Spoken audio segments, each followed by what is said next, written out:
கர்த்தருடைய தூதன். அப்பொழுது ஆமோத்சின் குமாரனாகிய ஏசாயா எசேக்கியாவுக்கு சொல்லி அனுப்பினது, இஸ்ரவேலின் தேவனாகிய கர்த்தர் உரைக்கிறது என்னவென்றால், அசீரியா ராஜாவாகிய சனகெரிப்பின் நிமித்தம் நீ என்னை நோக்கி விண்ணப்பம் பண்ணினாயே. அவனை குறித்து கர்த்தர் சொல்லுகிற வசனமாவது, சீயோன் குமாரத்தியாகிய கன்னியாஸ்திரி உன்னை இகழ்ந்து உன்னை பரிகாசம் பண்ணுகிறாள். எருசலேம் குமாரத்தி உன் பின்னாலே தலையை துலுக்குகிறாள். யாரை நிந்தித்து தூஷித்தாய்? யாருக்கு விரோதமாய் உன் சத்தத்தை உயர்த்தினாய்? நீ இஸ்ரவேலின் பரிசுத்தருக்கு விரோதமாய் அல்லவோ உன் கண்களை மேட்டிமையாய் ஏறெடுத்தாய். உன் ஊழியக்காரரைக் கொண்டு நீ ஆண்டவரை நிந்தித்து, என் ரதங்களின் திரளினாலே நான் மலைகளின் கொடுமுடிகளுக்கும் லீபனோனின் சிகரங்களுக்கும் வந்து ஏறினேன். அதன் உயரமான கேதுரு மரங்களையும் உச்சிதமான தேவதாரு விருட்சங்களையும் நான் வெட்டி, உயர்ந்த அதன் கடைசி எல்லை மட்டும் அதன் செழுமையான வனமட்டும் வருவேன் என்றும், நான் கிணறு வெட்டி தண்ணீர் குடித்தேன். என் உள்ளங்காலினால் அரணிப்பான இடங்களின் அகழிகளையெல்லாம் வரளவும் பண்ணினேன் என்றும் சொன்னாய். நான் வெகு காலத்துக்கு முன் அதை நியமித்து பூர்வ நாட்கள் முதல் அதை திட்டம் பண்ணினேன் என்பதை நீ கேட்டதில்லையோ? இப்பொழுது நீ அரணான பட்டணங்களை பாழான மண்மேடுகளாக்கும்படி நானே அதை சம்பவிக்க பண்ணினேன். அதனாலே அவைகளின் குடிகள் கை இழைத்தவர்களாகி கலங்கி வெட்கப்பட்டு வெளியின் பூண்டுக்கும் பச்சிலைக்கும் வீடுகளின் மேல் முளைக்கும் புல்லுக்கும் ஓங்கி வளரும் முன் தீந்து போம் பயிருக்கும் சமானமானார்கள். உன் இருப்பையும் உன் போக்கையும் உன் வரவையும் நீ எனக்கு விரோதமாய் கொந்தளிக்கிறதையும் அறிவேன். நீ எனக்கு விரோதமாய் கொந்தளித்து வீரியம் பேசினது என் செவிகளிலே ஏறினபடியினாலே நான் என் துரட்டை உன் மூக்கிலும் என் கடிவாளத்தை உன் வாயிலும் போட்டு நீ வந்த வழியே உன்னை திரும்ப பண்ணுவேன். உனக்கு அடையாளமாயிருப்பது என்னவென்றால், இந்த வருஷத்திலே தப்பி பயிராகிறதையும் 2ஆம் வருஷத்திலே தானாய் விளைகிறதையும் சாப்பிடுவீர்கள். 3ஆம் வருஷத்திலோ விதைத்து அறுத்து திராட்சைத் தோட்டங்களை நாட்டி அவைகளின் கனிகளை புசிப்பீர்கள். யூதா வம்சத்தாரில் தப்பி மீந்திருக்கிறவர்கள் மறுபடியும் கீழே வேர் பற்றி மேலே கனி கொடுப்பார்கள். மீதியாய் இருக்கிறவர்கள் எருசலேமிலும், தப்பினவர்கள் சீயோன் மலையிலும் இருந்து புறப்படுவார்கள். சேனைகளுடைய கர்த்தரின் வைராக்கியம் இதைச் செய்யும். ஆகையால் கர்த்தர் அசீரியா ராஜாவை குறித்து, அவன் இந்த நகரத்துக்குள் பிரவேசிப்பதில்லை, இதன் மேல் அம்பு எய்வதும் இல்லை, இதற்கு முன்பாக கேடகத்தோடே வருவதும் இல்லை, இதற்கு எதிராக கொத்தளம் போடுவதும் இல்லை. அவன் இந்த நகரத்துக்குள் பிரவேசியாமல் தான் வந்த வழியே திரும்பி போவான். என் நிமித்தமும் என் தாசனாகிய தாவீதின் நிமித்தமும் நான் இந்த நகரத்தை ரட்சிக்கும்படிக்கு இதற்கு ஆதரவாயிருப்பேன் என்பதை கர்த்தர் உரைக்கிறார் என்று சொல்லி அனுப்பினான். அப்பொழுது கர்த்தருடைய தூதன் புறப்பட்டு அசீரியரின் பாளையத்தில் 185,000 பேரை சங்கரித்தான். அதிகாலமே எழுந்திருக்கும்போது இதோ அவர்கள் எல்லாரும் செத்த பிரேதங்களாய் கிடந்தார்கள். அப்பொழுது அசீரியா ராஜாவாகிய சனகரிப் பிரயாணப்பட்டு திரும்பி போய் நினிவேயில் இருந்து விட்டான். அவன் தன் தேவனாகிய நிஸ்ரோகின் கோவிலிலே பணிந்து கொள்ளுகிற போது அவன் குமாரராகிய அத்ரமலேக்கும் சரேத்சேரும் அவனை பட்டயத்தினால் வெட்டி போட்டு அரராத் தேசத்துக்கு தப்பி ஓடிப்போனார்கள். அவன் குமாரனாகிய எசரத்தோன் அவன் பட்டத்திற்கு வந்து அரசாண்டான். மனுஷர் நம்மை பயமுறுத்தும் போது, நமக்கு விரோதமாய் தூஷண வார்த்தைகளை பேசும்போது அவற்றை பொறுமையோடு சகித்துக் கொள்ள வேண்டும். அந்த வார்த்தைகளை நமக்குள்ளே அடக்கி வைத்துக் கொள்ளாமல் அவை எல்லாவற்றையும் தேவனாகிய கர்த்தரிடத்தில் விசுவாசத்தோடு அறிக்கை பண்ண வேண்டும். சகலவற்றையும் ஜெபத்திலே கர்த்தரிடத்தில் ஒப்புக் கொடுக்க வேண்டும். நாம் இவ்வாறு செய்யும் போது தேவனிடத்தில் இருந்து கிருபையும் சமாதானமும் நிரம்பிய செய்திகளை எதிர்பார்க்கலாம். அவை நமக்கு ஆறுதலாக இருக்கும், நம்முடைய பயத்தை நீக்கும், நம்முடைய சோர்வை நீக்கி உற்சாகப்படுத்தும், நம்முடைய துக்கத்தை சந்தோஷமாய் மாற்றும். எசேக்கியா ராஜா கர்த்தருடைய ஆலயத்தில் கர்த்தருக்கு முன்பாக ஜெபிக்கிறான். ஏசாயா கர்த்தருடைய நாமத்தினால் எசேக்கியாவின் ஜெபத்திற்கு பிரதியுத்தரம் கொடுக்கிறார்.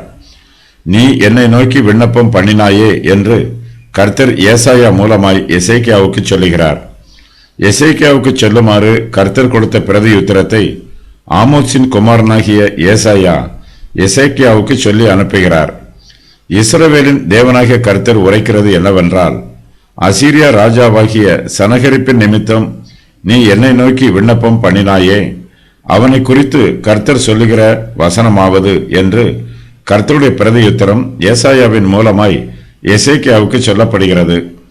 கர்த்தர் எசேக்கியாவின் ஜெபத்தை கேட்கிறார். அவனுக்கு ஆறுதலான பிரதியுத்தரம் கொடுக்கிறார். கர்த்தருடைய ஜனத்தை நிந்திக்கிறவர்கள் கர்த்தரையே நிந்திக்கிறார்கள்.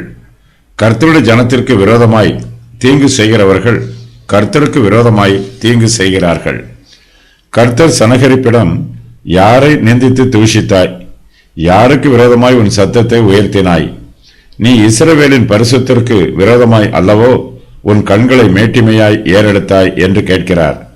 சனகரிப் இஸ்ரவேலின் பரிசுத்தருக்கு விரோதமாய் பேசினான். இஸ்ரவேலின் பரிசுத்தரை தூஷித்தான்.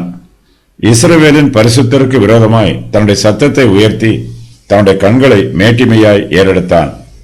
சனகரிப் கர்த்தரை தூஷித்ததோடு தன்னுடைய ஊழியக்காரரை கொண்டும் கர்த்தரை நிந்தித்தான். சனகரிப் செய்தது எதுவும் கர்த்தருக்கு மறைவாய் இல்லை. கர்த்தர் சனகரிப்பின் எல்லா பாவங்களையும் அவனுக்கு எடுத்துச் சொல்லுகிறார். உன் ஊழியக்காரரை கொண்டு நீ ஆண்டவரை நிந்தித்து, என் ரதங்களின் திரளினாலே நான் மலைகளின் கொடுமுடிகளுக்கும் லீபனோனின் சிகரங்களுக்கும் வந்து ஏறினேன். அதன் உயரமான கேதுரு மரங்களையும் உச்சிதமான தேவதாரு விருட்சங்களையும் நான் வெட்டி, உயர்ந்த அதன் கடைசி எல்லை மட்டும் அதன் செழுமையானவை மட்டும் வருவேன் என்றும், நான் கிணறு வெட்டி தண்ணீர் குடித்தேன், என் உள்ளங்காலினால் அரணிப்பான இடங்களின் அகழிகளையெல்லாம் வரளவும் பண்ணினேன் என்று சொன்னாய் என்று கர்த்தர் சனகரிப்பிடம் சொல்லுகிறார். சனகரிப்பும் அவனுடைய ஊழியக்காரரும் தங்களை பற்றி பெருமையாக பேசுகிறார்கள். அவர்கள் தங்களுடைய சுய பலத்தையும் சுய பராக்கிரமத்தையும் நம்புகிறார்கள். தங்களுடைய சாதனைகளை நினைத்து பெருமைப்படுகிறார்கள். தங்களை பற்றி பெருமைப்படுகிறவர்கள் தேவனை பற்றியும் தேவனுடைய பராமரிப்பை பற்றியும் அசட்டை பண்ணுகிறார்கள். நான் கிணறு வெட்டி தண்ணீர் குடித்தேன் என்று சனகரிப் தன் ஊழியக்காரரை கொண்டு சுய பெருமை பேசுகிறான். மனுஷன் கிணற்றை வெட்டினாலும் கர்த்தரே ஊற்றின் கண்களை திறக்கிறவர். கிணற்றில் தண்ணீர் இருந்தாலும் கர்த்தரே மனுஷனுக்கு ஜீவ சுவாசத்தை கொடுக்கிறவர். மனுஷனுக்கு ஜீவன் போய்விட்டால் அவன் எத்தனை கிணறுகளை வெட்டி இருந்தாலும் அவனால் கொஞ்சம் கூட தண்ணீர் குடிக்க முடியாது. அசீரியாவின் ராஜாவாகிய சனகரிப் பல தேசங்கள் மீது யுத்தம் பண்ணி அவற்றை ஜெயித்து நாசம் பண்ணி இருக்கிறான். இவையெல்லாம் தன்னுடைய சுய பராக்கிரமத்தினாலும் சுய திட்டத்தினாலும் நிறைவேறிற்று என்று பெருமையோடு இருக்கிறான். கர்த்தருடைய அனுகிரகம் இல்லாமல் மனுஷனால் ஒன்றும் செய்ய முடியாது. நாம் எவ்வளவுதான் வேலை செய்தாலும் கர்த்தருடைய கிருபையும் உதவியும் நமக்கு இல்லை என்றால் நாம் ஒன்றுமில்லை. சனகரிப்புக்கு யுத்தங்களிலே வெற்றி கிடைத்தாலும் கர்த்தரே அவனுக்கு வெற்றியை தீர்மானம் பண்ணி இருக்கிறார். கர்த்தர் கொடுக்கிற அளவுக்கு மேல் எந்த மனுஷனாலும் பெற்றுக்கொள்ள முடியாது. கர்த்தரே எல்லாவற்றையும் நியமிக்கிறவர், அவரே சர்வத்தையும் திட்டம் பண்ணுகிறவர். கர்த்தர் சனகரிப்பிடம் தம்முடைய பராக்கிரமத்தையும் தம்முடைய தெய்வீக திட்டத்தையும் எடுத்துச் சொல்கிறார். நான் வெகு காலத்துக்கு முன் அதை நியமித்து பூர்வ நாட்கள் முதல் அதை திட்டம் பண்ணினேன் என்பதை நீ கேட்டதில்லையோ? இப்பொழுது நீ அரணான பட்டணங்களை பாழான மண்மேடுகள் ஆக்கும்படி நானே அதை சம்பவிக்க பண்ணினேன் என்று கர்த்தர் சொல்கிறார். சகலமும் கர்த்தருடைய தெய்வீக ஆதீனத்தில் திட்டம் பண்ணப்பட்டிருக்கிறது. ஆகையினால் நமக்கு சுய பெருமை தேவையில்லை. நம்முடைய பலத்தினாலோ அல்லது பராக்கிரமத்தினாலோ எதையோ சாதித்தோம் என்று சொல்லுவதற்கு ஒன்றுமே இல்லை. கர்த்தருடைய நியமனத்தின் பிரகாரமாகவும் அவருடைய திட்டத்தின் பிரகாரமாகவும் காரியங்கள் சம்பவிக்கிறது. பட்டணங்கள் பாழான மண்மேடுகளாகிறது. கர்த்தருடைய சித்தத்தினாலே அவைகளின் குடிகள் கை இழைத்தவர்களாகி கலங்கி வெட்கப்பட்டு வெளியின் பூண்டுக்கும் பச்சிலைக்கும் வீடுகளின் மேல் முளைக்கும் புல்லுக்கும் ஓங்கி வளரும் முன் தீந்து போம் பயிருக்கும் சமானமாகிறார்கள். சனகரிப் வேகமாய் யுத்தம் பண்ணக்கூடியவன். யுத்தம் பண்ண போகும்போது அவன் யுத்த களத்திற்கு வேகமாய் ஓடுவான். அங்கும் இங்கும் சுற்றி அலைவான். யுத்த களங்கள் எல்லாவற்றையும் சனகரிப் சுற்றி வருவான். பல சமயங்களில் அவன் யாருக்கும் தெரியாமல் ரகசியமாய் போவான். தன்னை யாரும் கண்டுபிடிக்க கூடாதவாறு மாறு வேஷத்திலும் போவான். அவன் மனுஷனுக்கு தன்னை மறைக்கலாம், ஆனால் கர்த்தருக்கு தன்னை மறைக்க முடியாது. கர்த்தர் சனகரிப்பை பற்றிய எல்லா காரியங்களையும் அறிந்து வைத்திருக்கிறார். கர்த்தருக்கு தெரியாத ரகசியம் ஒன்றுமே இல்லை. கர்த்தர் சனகரிப்பிடம், உன் இருப்பையும் உன் போக்கையும் உன் வரவையும் நீ எனக்கு விரோதமாய் கொந்தளிக்கிறதையும் அறிவேன் என்று சொல்லுகிறார். சனகரிப் இருதயத்தில் பெருமை உள்ளவன், தலைக்கணம் மிகுந்தவன், கொடூர குணம் உள்ளவன். அவன் கர்த்தருக்கு விரோதமாய் கொந்தளித்து வீரியம் பேசினான். அவனுடைய வார்த்தைகள் கர்த்தருடைய செவிகளில் ஏறிற்று. தமக்கு விரோதமாய் தூஷண வார்த்தைகளை பேசின சனகரிப்பை கர்த்தர் தண்டிக்கிறார். நான் என் துரட்டை உன் மூக்கிலும் என் கடிவாளத்தை உன் வாயிலும் போட்டு நீ வந்த வழியை உன்னை திரும்ப பண்ணுவேன் என்று கர்த்தர் சனகரிப்பின் மீது தம்முடைய நீதியான நியாய தீர்ப்பை அறிவிக்கிறார். சனகரிப் எருசலேமின் அலங்கம் வரையிலும் வந்துவிட்டான். இதற்கு மேல் அவனால் எங்கும் போக முடியாது. அசீரியரின் சேனை எருசலேமுக்குள் பிரவேசிக்காது. அவபக்தியான ஜனங்களுக்கு விரோதமாய் நான் அவனை அனுப்பி எனக்கு கோபம் மூட்டின ஜனத்தை கொள்ளையிடவும் சூறையாடவும் அதை வீதிகளின் சேற்றை போல் மிதித்து போடவும் அவனுக்கு கட்டளை கொடுப்பேன் என்று கர்த்தர் சொன்னார். கர்த்தர் தமது கோபத்தில் எருசலேமுக்கு விரோதமாக பேசினார். கர்த்தர் அனுமதித்ததினால்தான் சனகரிப் எருசலேமுக்கு அருகாமையில் வந்திருக்கிறான். எருசலேமுக்குள்ளே பிரவேசிக்க கர்த்தர் அவனுக்கு அனுமதி கொடுக்கவில்லை. கர்த்தர் அவனை வந்த வழியே திருப்பி அனுப்பி விடுவார். கர்த்தர் எருசலேமுக்கு ஆதரவாய் இருக்கிறார். அவரே தம்முடைய பரிசுத்த நகரத்தை பாதுகாக்கிறார். தம்முடைய நாமத்தின் நிமித்தமாயும் தம்முடைய தாசனாகிய தாவீதின் நிமித்தமாயும் கர்த்தர் எருசலேம் நகரத்தை ரட்சிக்கும்படிக்கு இதற்கு ஆதரவாய் இருக்கிறார். சனகரிப் இஸ்ரவேலின் பரிசுத்தரை நிந்தித்து தூஷித்தான். கர்த்தருக்கு விரோதமாய் தன் சத்தத்தை உயர்த்தினான். கர்த்தர் சனகரிப்பை பார்த்து, சீயோன் குமாரத்தியாகிய கன்னியாஸ்திரி உன்னை இகழ்ந்து உன்னை பரிகாசம் பண்ணுகிறாள். எருசலேம் குமாரத்தி உன் பின்னாலே தலையை துலுக்குகிறாள் என்று சொல்லுகிறார். சனகரிப்பின் சேனை எருசலேமை முற்றுகை போட்டிருக்கிறார்கள். கர்த்தர் எருசலேமுக்கு ஆதரவாக இருப்பதினால் அசீரியரால் எருசலேமுக்குள் பிரவேசிக்க முடியவில்லை. ஆகையினால் கர்த்தர் அசீரிய ராஜாவை குறித்து, அவன் இந்த நகரத்துக்குள் பிரவேசிப்பதில்லை, இதன் மேல் அம்பு எய்வதும் இல்லை, இதற்கு முன்பாக கேடகத்தோடு வருவதும் இல்லை, இதற்கு எதிராக கொத்தளம் போடுவதும் இல்லை, அவன் இந்த நகரத்துக்குள் பிரவேசியாமல் தான் வந்த வழியே திரும்பி போவான் என்று சொல்லுகிறார். கர்த்தர் அசீரியாவின் ராஜாவை தண்டிக்கிறார். அது மாத்திரமல்ல, அவர் தம்முடைய பரிசுத்த நகரத்தை பாதுகாக்கிறார். தம்முடைய ஜனத்திற்கு கர்த்தர் மறுபடியுமாய் இரக்கம் காண்பிக்கிறார். அவர்களுடைய நிலம் நன்றாய் விளையும், சாதாரணமாய் கனி தருவதை விட அதிகமாய் கனி தரும். தானிய விளைச்சல் நன்றாய் இருக்கும். கர்த்தருடைய கோபத்தினால் யூதா தேசம் சிறிது காலம் பாதிப்புக்குள்ளாயிற்று. விளைச்சல் நிலமாயிருந்த தேசம் வனாந்தர நிலம் போல் ஆயிற்று. கர்த்தருடைய ஆசீர்வாதமும் அனுகிரகமும் செழிப்பும் யூதா தேசத்தாருக்கு கிடைக்கவில்லை. தங்களுடைய தேசம் அழிவில் இருந்தாலும் அப்போதும் அவர்கள் கர்த்தருடைய பிரமாணத்திற்கு கீழ்ப்படிய வேண்டும். கர்த்தருடைய பிள்ளைகள் நியாயப்பிரமாணத்தில் சொல்லி இருக்கிற பிரகாரம் ஓய்வு நாளையும் ஓய்வு வருஷத்தையும் ஆசரிக்க வேண்டும். தேசம் அழிந்து போய் இருப்பதினால் கர்த்தருடைய பிரமாணத்திற்கு தாங்கள் கீழ்ப்படிய வேண்டியதில்லை என்று யாரும் நினைக்க கூடாது. தங்களுடைய தேசம் செழிப்பாய் இருந்தாலும் சீரழிந்து போய் இருந்தாலும் கர்த்தருடைய பிள்ளைகள் கர்த்தருடைய பிரமாணத்திற்கு எப்போதும் கீழ்ப்படிய வேண்டும். யூதா தேசத்தில் இப்போது போதுமான விளைச்சல் இல்லை. பயிர் நிலங்கள் பாழாய் போயிருக்கிறது, களஞ்சியங்கள் வெறுமையாய் இருக்கிறது. இதற்கு முந்தைய வருஷத்தில் இருந்ததை போன்ற செழிப்பு இந்த வருஷத்தில் இல்லை. செழிப்பு இல்லாவிட்டாலும் அவர்கள் கர்த்தருடைய பிரமாணத்திற்கு கீழ்ப்படிய வேண்டும். செழிப்பான காலத்தில் கீழ்ப்படிந்தது போலவே வறட்சியான காலத்திலும் கீழ்ப்படிய வேண்டும். கர்த்தரே தங்களுக்கு விளைச்சலை தருகிறவர் என்று கர்த்தரை சார்ந்து ஜீவிக்க வேண்டும். தேவனுடைய நியாய தீர்ப்புக்கு முன்பாக செழிம்பும் வறட்சியும் ஒன்றாகவே இருக்கும். தேவனிடத்தில் பட்சபாதம் இல்லை. மனுஷரை குறித்தும் பட்சபாதம் இல்லை. காலங்களை குறித்தும் பட்சபாதம் இல்லை. செழிப்பை குறித்தும் வறட்சியை குறித்தும் பட்சபாதம் இல்லை. அசீரியர்கள் இப்போது எருசலேமை சுற்றிலும் முற்றுகை போட்டிருக்கிறார்கள். அவர்கள் வந்த வழியே திரும்பி போய்விடுவார்கள். எருசலேமுக்குள் பிரவேசிக்க மாட்டார்கள். கர்த்தர் சொன்ன இந்த வாக்கியம் நிச்சயமாய் நிறைவேறும். இந்த தீர்க்க தரிசனம் நிறைவேறும் என்பதற்கு கர்த்தர் எசேக்கியாவுக்கு ஒரு அடையாளத்தையும் சொல்லுகிறார். உனக்கு அடையாளமாய் இருப்பது என்னவென்றால், இந்த வருஷத்தில் தப்பி பயிராகிறதையும் 2ஆம் வருஷத்திலே தானாய் விளைகிறதையும் சாப்பிடுவீர்கள்.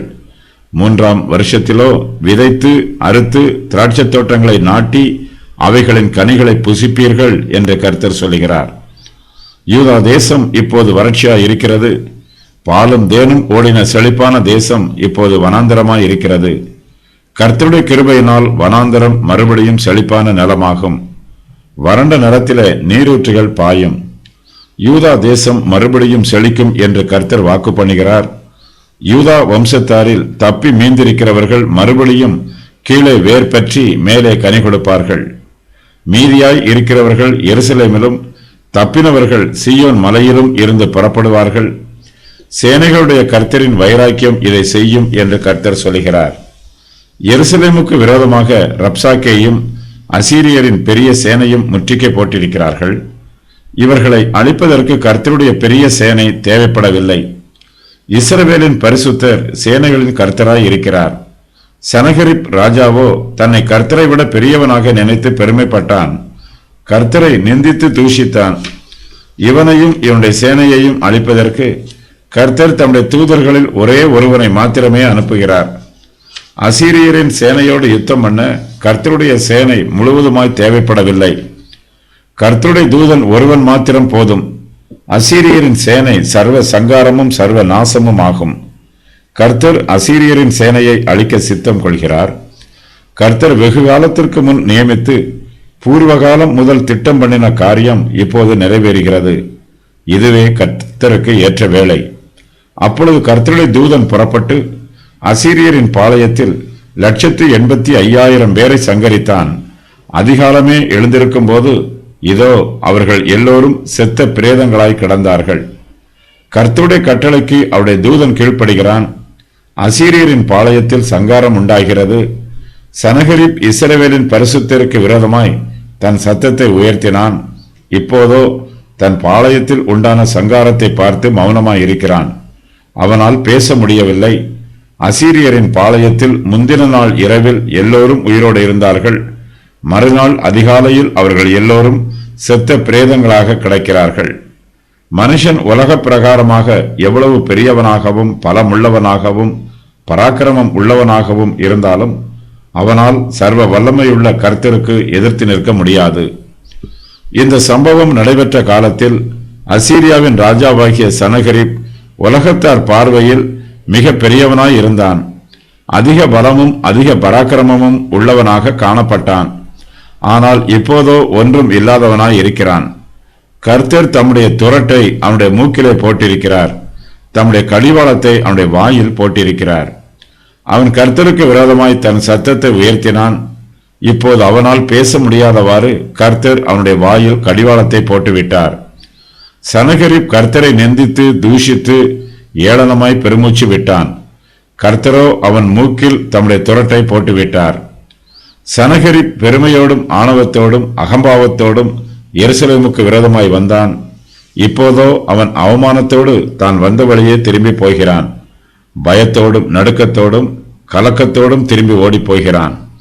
அவன் ஓடிப்போகவில்லை என்றால் கர்த்தருடைய தூதன் அவனையும் சங்காரம் பண்ணி விடுவான். அசீரியாவின் ராஜா கர்த்தருக்கு முன்பாக சிறியவனாக இருக்கிறான். தன்னை பெருமைப்படுத்தியவன் இப்போது தாழ்த்தப்பட்டிருக்கிறான். அவனுடைய சொந்த குமாரர்களுக்கு முன்பாக அவன் வெறுமையாய் நிற்கிறான். அவமானப்பட்டு வேதனைப்படுகிறான். சனகரிப் தன்னுடைய குமாரர்களுக்கு முன்பாகவும் தாழ்த்தப்படுகிறான். சனகரிப் தன்னுடைய விக்கிரகங்களை நம்பினான். நிஸ்ரோகு என்னும் தெய்வம் தன்னை பாதுகாக்கும் என்று நினைத்தான். நிஸ்ரோகின் கோவிலிலே சனகரிப்புக்கு மரணம் உண்டாயிற்று. அசீரியா ராஜாவாகிய சனகரிப் பிரயாணப்பட்டு திரும்பி போய் நினிவேயில் இருந்து விட்டான். அவன் தன் தேவனாகிய நிஸ்ரோகின் கோவிலிலே பணிந்து கொள்கிற போது அவன் குமாரராகிய அத்ரமலேக்கும் சாரேத் சேரும் அவனை பட்டயத்தினால் வெட்டி போட்டார்கள். சனகரிப் தன் விக்கிர தெய்வத்தை நம்பினான். அவனுடைய குமாரர்களோ அவனை அந்த விக்கிரகத்திற்கே பலி கொடுத்து விட்டார்கள். எந்த விக்கிரகத்தை சனகரிப் நம்பினானோ அந்த விக்கிரகம் அவனை பாதுகாக்கவில்லை. விக்கிரக கோவில் தனக்கு பாதுகாப்பான இடம் என்று நினைத்தான். ஆனால் அதே கோவில்தான் அவன் கொலை செய்யப்பட்டான். அவனுடைய குமாரர்களே அவனை பட்டயத்தினால் வெட்டி போட்டார்கள். அவர்கள் தங்கள் ஜீவனை காத்துக்கொள்ள அரராத் தேசத்திற்கு தப்பி ஓடிப்போனார்கள். சனகரிப்பின் ஜீவனும் அவனை விட்டு பிரிந்தது. அவனுடைய குமாரர் இருவரும் அவனுடைய தேசத்தை விட்டு ஓடிப்போனார்கள். அவனுடைய ராஜ்யபாரமும் அவனை விட்டு நீங்கி போயிற்று. சனகரிப் மரித்த பின்பு அவன் குமாரனாகிய எசரத்தோன் அவன் பட்டத்திற்கு வந்து அரசாண்டான். நிறைவேறிய முன்னறிவிப்புகள். நான் என் துரட்டை உன் மூக்கிலும் என் கடிவாளத்தை உன் வாயிலும் போட்டு நீ வந்த வழியே உன்னை திரும்ப அனுப்புவேன். இஸ்ரவேலராகிய நீங்கள் இந்த வருஷத்திலே தப்பி பயிராகிறதையும் 2ஆம் வருஷத்திலே தானாய் விளைகிறதையும் சாப்பிடுவீர்கள். 3ஆம் வருஷத்திலோ விதைத்து அறுத்து திராட்சை தோட்டங்களை நாட்டி அவைகளின் கனிகளை புசிப்பீர்கள். யூதா வம்சத்தாரில் தப்பி மீந்திருக்கிறவர்கள் மறுபடியும் கீழே வேர் பெற்றி மேலே கனி கொடுப்பார்கள். மீதியாய் இருக்கிறவர்கள் எருசலேமிலும் தப்பினவர்கள் சீயோன் மலையிலும் இருந்து புறப்படுவார்கள். அசீரியாவின் ராஜா இந்த நகரத்துக்குள் பிரவேசிப்பதில்லை. இதன் மேல் அம்பு எய்வதும் இல்லை. இதற்கு முன்பாக கேடகத்தோடு வருவதும் இல்லை. இதற்கு எதிராக கொத்தளம் போடுவதும் இல்லை. அசீரியாவின் ராஜா இந்த நகரத்துக்குள் பிரவேசியாமல் தான் வந்த வழியே திரும்பி போவான். என் நிமித்தமும் என் தாசனாகிய தாவீது நிமித்தமும் நான் இந்த நகரத்தை ரட்சிக்கும்படிக்கு இதற்கு ஆதரவாய் இருப்பேன். அசீரியாவை குறித்து எசேக்கியா கர்த்தரிடம் விண்ணப்பம் பண்ணினான். கர்த்தர் இதை ஏசாயாவிற்கு வெளிப்படுத்துகிறார். தான் ஏற்கனவே சொன்ன தீர்க்க தரிசனத்தை மறுபடியும் உறுதி பண்ணுவதற்காகவும் அசீரியாவின் ராஜா எருசலேமுக்கு விரோதமாக இனிமேல் திரும்பி வரவே மாட்டான் என்னும் செய்தியை அறிவிப்பதற்காகவும் ஏசாயா எசேக்கியாவிற்கு ஸ்தானாபதிகளை அனுப்புகிறார். கர்த்தர் சனகரிப்பை குறித்து சொல்லுகிற வசனம். சீயோன் குமாரத்தியாகிய கன்னியாஸ்திரி உன்னை இகழ்ந்து உன்னை பரிகாசம் பண்ணுகிறாள். எருசலேம் குமாரத்தி உன் பின்னாலே தலையை துலுக்குகிறாள். நீ இஸ்ரவேலின் பரிசுத்தருக்கு விரோதமாய் அல்லவோ உன் கண்களை மேட்டிமையாய் ஏறெடுத்தாய். உன் ஊழியக்காரரை கொண்டு நீ ஆண்டவரை நிந்தித்தாய். சில தேசங்களை அழிக்க வேண்டும் என்று நான் வெகு காலத்துக்கு முன் அதை நியமித்து பூர்வ நாட்கள் முதல் அதை திட்டம் பண்ணினேன். அதனாலே அவைகளின் குடிகள் கை இழைத்தவர்களாகி கலங்கி வெட்கப்பட்டு போனார்கள். உன் இருப்பையும் உன் போக்கையும் உன் வரவையும் நீ எனக்கு விரோதமாய் கொந்தளிக்கிறதையும் அறிவேன். நீ எனக்கு விரோதமாய் கொந்தளித்து வீரியம் பேசினது என் செவிகளில் ஏறினபடியினாலே நீ வந்த வழியே உன்னை திரும்ப பண்ணுவேன். அவன் இந்த நகரத்துக்குள் பிரவேசிப்பதில்லை. அவன் இந்த நகரத்துக்குள் பிரவேசியாமல் தான் வந்த வழியே திரும்பி போவான். என் நிமித்தமும் என் தாசனாகிய தாவீது நிமித்தமும் நான் இந்த நகரத்தை ரட்சிக்கும்படிக்கு இதற்கு ஆதரவாய் இருப்பேன். ஒரு சில தேசங்களை சிட்சிப்பதற்காக கர்த்தர் அசீரியாவை தமது கோலாக பயன்படுத்த வேண்டும் என்று திட்டம் பண்ணி இருந்தார். இதனால் அசீரியர் பல தேசங்கள் மீது யுத்தம் பண்ணி ஜெயித்தார்கள். தேசங்களின் மத்தியில் தம்முடைய நோக்கத்தை நிறைவேற்றுவதற்காக கர்த்தர் அசீரியாவை பயன்படுத்தினார். ஆனால் அசீரியரோ எல்லாம் தங்களுடைய சொந்த பலத்தினாலும் பராக்கிரமத்தினாலும் நடைபெறுவதாக பெருமைப்படுகிறார்கள். அவர்களுடைய பெருமையின் நிமித்தம் கர்த்தர் அவர்களை தண்டிக்க சித்தம் கொண்டிருக்கிறார். எருசலேமை அழிக்குமாறு கர்த்தர் அசீரியருக்கு கட்டளை கொடுக்கவில்லை. யூதாவை சிட்சிக்குமாறே கர்த்தர் அவர்களுக்கு கூறியிருந்தார். ஆனால் அவர்களோ தங்களுடைய மேட்டிமையினால் கர்த்தருக்கு விரோதமாக எழும்பி வருகிறார்கள். அசீரியரும் பாபிலோனியரும் தங்களுடைய கைதிகளின் மூக்கில் துரட்டையும் வாயில் கடிவாளத்தையும் போடுவது வழக்கம். இந்த கடிவாளங்களை ஒரு கயிற்றில் கட்டி கைதிகளை இழுத்துச் செல்வார்கள். அசீரியர் கீழ் உதடுகளிலும் பாபிலோனியர் மூக்கிலும் துரடுகளை போடுவது வழக்கம். மற்றவர்களுக்கு கொடுத்த அதே தண்டனையை கர்த்தர் சனகரிப்புக்கு கொடுப்பதாக வாக்கு பண்ணுகிறார். ஆனால் கர்த்தர் சனகரிப்பின் மூக்கில் துரட்டையோ அவன் வாயில் கடிவாளத்தையோ போடவில்லை. சனகரிப்பின் தோல்வியும் தாழ்த்தப்படுவதும் இங்கு அடையாளமாக கூறப்பட்டிருக்கிறது. இஸ்ரவேல் தேசம் அசீரியரின் பிடியில் இருந்து விடுதலையாகும் என்பதற்கு கர்த்தர் அடையாளத்தையும் கொடுக்கிறார். வயல்வெளிகளுக்கு சென்று தானியங்களை சேகரிக்கும் அளவிற்கு இஸ்ரவேல் புத்திரருக்கு விடுதலை உண்டாயிருக்கும். 2 வருஷங்களுக்கு அவர்களை ஒடுக்குவார் யாரும் இருக்க மாட்டார்கள். 3ஆம் வருஷத்திலோ அவர்களே விதைத்து அறுத்து திராட்சை தோட்டங்களை நாட்டி அவைகளின் கனிகளை புசிப்பார்கள். மீதியாய் இருக்கிறவர்கள் யூதாவில் இயல்பான வாழ்க்கை வாழ்வார்கள். முன்னறிவித்த பிரகாரம் இந்த சம்பவம் நிறைவேறுகிறது. 125 வருஷங்களுக்கு பின்பே யூதாவின் ஜனங்கள் சிறையிருப்புக்கு போகிறார்கள். எசேக்கியாவிற்கும் சனகரிப்பிற்கும் கர்த்தருடைய முன் அறிவிப்புகள். நான் என் துரட்டை உன் மூக்கிலும் என் கடிவாளத்தை உன் சனகரிப்பின் வாயிலும் போட்டு நீ வந்த வழியே உன்னை திருப்பி கொண்டு போவேன். இஸ்ரவேலே, நீங்கள் இந்த வருஷத்திலே தப்பி பயிராகிறதையும் 2ஆம் வருஷத்திலே தானாய் விளைகிறதையும் சாப்பிடுவீர்கள். இஸ்ரவேலே, நீங்கள் 3ஆம் வருஷத்திலோ விதைத்து அறுத்து திராட்சைத் தோட்டங்களை நாட்டி அவைகளின் கனிகளை புசிப்பீர்கள். யூதா வம்சத்தாரில் தப்பி மீந்திருக்கிறவர்கள் மறுபடியும் கீழே வேர் பற்றி மேலே கனி கொடுப்பார்கள். மீதியாய் இருக்கிறவர்கள் எருசலேமிலும் தப்பினவர்கள் சீயோன் மலையிலும் இருந்து புறப்படுவார்கள்.